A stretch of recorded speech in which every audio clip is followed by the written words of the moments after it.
It is Friday, September 16th. You're listening to the College Football Daily. I'm your host, Lance Glinn. Before we start, I just want to remind everyone that if you're watching on YouTube, make sure to like this video and subscribe to the 24/7 Sports YouTube channel. And if you're listening as a podcast, remember to give us a 5-star rating and a review on Apple Podcasts. So let's go back to last week, right? Week 2 preview episode. We talked about some of the QB competitions to watch entering last Saturday's slate of games. We had on Michigan, Ole Miss, Penn State, and Clemson. And after last week's game, some of those competitions were decided. So on today's episode, as we look ahead to tomorrow's action, we are going to talk about some of the coaches under the most pressure to win. So joining me to discuss, fresh off a trip to Auburn to talk to Bryan Harsin, is Brandon Marcello. Marcello, how are we doing? Thanks so much for joining me and coming on. Doing great, man. How are you? I'm doing well. I'm doing better than most of, if not all of the coaches that we're going to talk about, or at least I'm not under the same amount of pressure, I should say, than most of, if not all of the coaches we're going to talk about. And we're going to talk about 4 head coaches and actually 1 offensive coordinator at the end too. A little sneak peek there, but let's begin in College Station. The biggest game of the weekend, Texas A&M welcomes Miami. The Aggies obviously coming off a tough loss to Appalachian State, a real stunner in that program, and specifically Jimbo Fisher. They've heard it this week and have been the subject of quite a few jokes as things have progressed. The offense has struggled. With a loss, they would fall to 1-2 with a tough schedule moving forward. That would make things very difficult for the Aggies this year. How much pressure in your mind is Jimbo Fisher under to notch a win, a ranked win nonetheless, and kind of get things back on track and sort of silence the critics for at least the next week? Yeah, suddenly, I mean, we kind of circled this game against Miami as a big one, but now it's suddenly even bigger because, listen, I mean, A&M's already out of the playoff race, obviously, but they got to beat Miami to make this season salvageable in the eyes of A&M fans, I think, because now they're on the brink of you lose to Miami, maybe you're a 7-win team, and that's just not a good thing because we know the Aggies have done a very good job recruiting wise the last 4 years. They just signed the best recruiting class ever in 24/7 sports composite history. But you move forward into 23 and 24, that'll start negatively affecting your recruiting there. So this is a very big week when we talk about not just this season, about trying to get over an 8-win hump, but also for recruiting over these next couple of years, in my opinion. Yeah, and of course, in the era in which we live in with the transfer portal, the last thing you want is for those players in previous classes that you signed that were so highly touted to start thinking and to start maybe even second guessing their decisions. So wins obviously would go a long way in making sure that the classes keep progressing and that those players that you previously signed keep continuing on in your program. So Jimbo Fisher, obviously someone who has been at the helm of A&M for a while now, but Marcus Freeman, on the other hand, is in his first season at Notre Dame. You know, a tough loss to Ohio State on the road in week 1. No issues there. Ohio State's one of the best 3 teams in the country. But last week, a loss to Marshall at home. Tyler Buckner, the quarterback, sustained an injury. He's out for the season. But even with him, the offense was obviously having some issues. Like I said, he's only in year 1, so a different kind of pressure than Jimbo Fisher, who's obviously been at A&M since the late 2010s. They take on a 2-0 Cal team at home, and if they lose, they'd then be 0-3 heading into a game at UNC. So what's the level of pressure on Marcus Freeman in your mind in year 1 leading the Irish as he still looks for his first win as head coach? You know, I think there's a tremendous amount of pressure being 0-3 as a head coach at Notre Dame for the first time. And listen, he's not gonna get fired or anything after this year. But again, recruiting. Notre Dame has been killing it on the recruiting trail under Marcus Freeman, but now you're in danger of maybe trying to erase some of that goodwill out there that's out there with some of those players. And when you're a first time head coach and you're over and you're losing the way that they are losing right now, people start wondering, was he the right hire? Now, that's probably unfair because he needs a season or two to really prove himself. But again, I think there's a primary concern and a lot of the similar through lines through all these coaches we're talking about. The offenses just not working right now. Notre Dame, we knew they would probably take a half step back, if not a full step back offensively, but I don't think we were expecting it to look quite like this. And as you mentioned, losing the quarterback now to injury, what exactly are you going to expect there? Are they going to become even more conservative offensively? A lot of questions to figure out there. And again, Notre Dame's in that spot, much like A&M, where they're already out of the playoff race. Now it's just about trying to salvage a season and get some momentum going. And I hate saying that after just 2 weeks of a season, but goodness, it's just about salvaging seasons and trying to build things up to when you get on the recruiting trail again and you start signing that early signing class in December, you've got some positive momentum that you can share to these recruits. But do you think for Marcus Freeman compared to Jimbo Fisher, there's a little bit more slack given to him, obviously, because he is in year one, and a lot of the roster, really all of the roster, he inherited from Brian Kelly. So these quarterback issues and the conservative offense issues, none of the players that are on it are his. He wasn't even the offensive coordinator. It's not like he was promoted from offense to head coach. He was promoted from defense to head coach, and the defense has been fine. So do you think there's a little bit more slack given to Marcus Freeman because of inheriting a roster that he hasn't been able to really put his hands on yet? Yeah, certainly. And it's early. And as you said, he's still trying to build the program the way he wants to see it, which is going to be pretty similar to what Brian Kelly was doing. So there's a lot of great talent there. It's just he's still got to mold it his way. And you just mentioned with Jimbo Fisher, that is his baby. That is his offense at A&M. And he's in a spot, and we didn't get to this. I don't mean to backtrack, but I think it's very clear that Fisher needs to relinquish his role as play caller at A&M and kind of revitalize and refurbish that offense and kind of move into modern times, because that offense at A&M is very stagnant.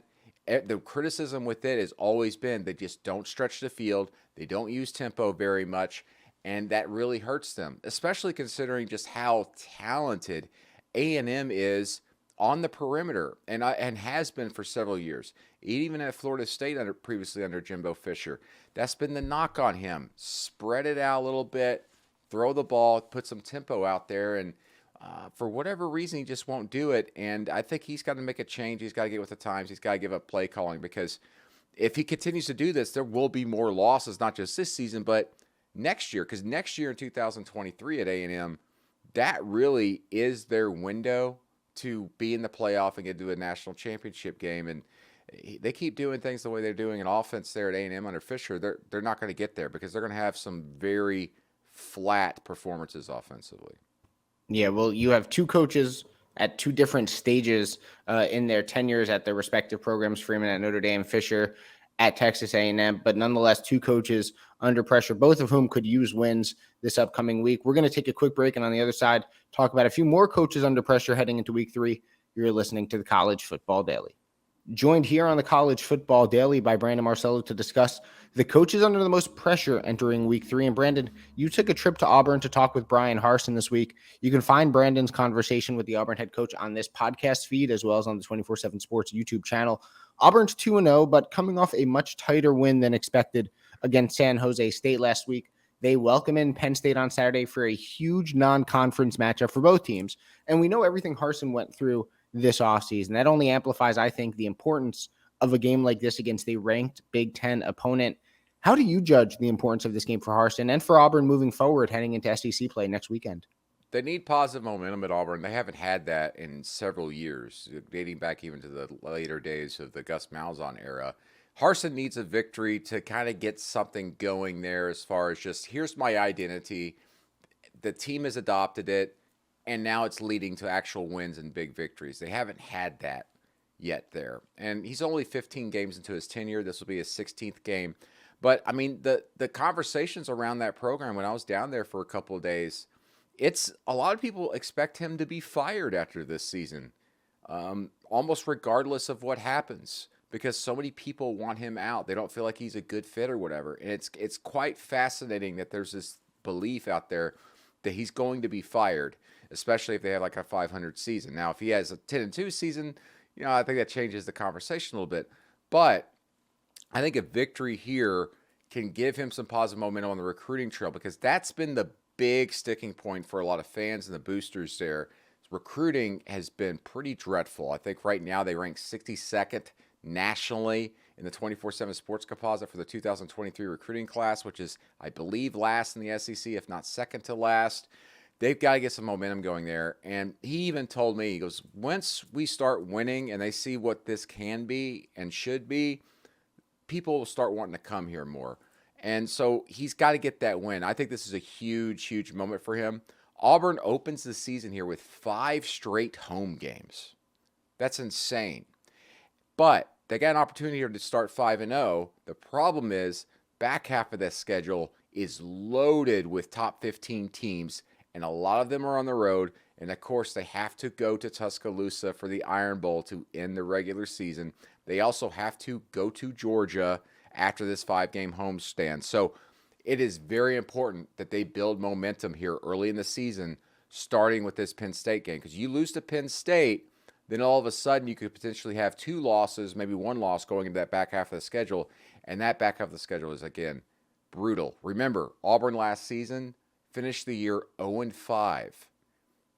A lot of people think that that could be the case once again this year just because of that crazy, crazy schedule. So very important they win this game. Otherwise, that ice underneath Bryan Harsin's feet will start cracking a little bit more.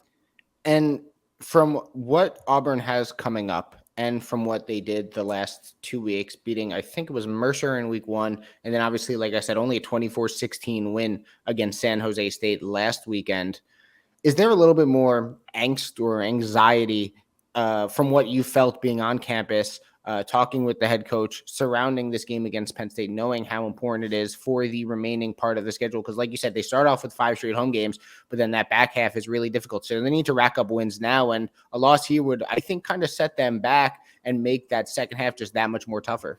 Yeah, that, and there's an uneasy feeling around the building. I was in the athletics complex there for a couple of days, and their athletics director, Alan Green, just resigned because he was expecting his contract to not be renewed at the end of this year, so he's getting out. And Alan Green was the man who hired Bryan Harsin. He's his guy. And so Harsin's one safety net he had left is kind of out of the building, and a lot of people in that building have no idea what's going to happen next. And but they've put blinders on. They're focused on trying to win because that's how you stay alive in coaching. That's how you keep things going.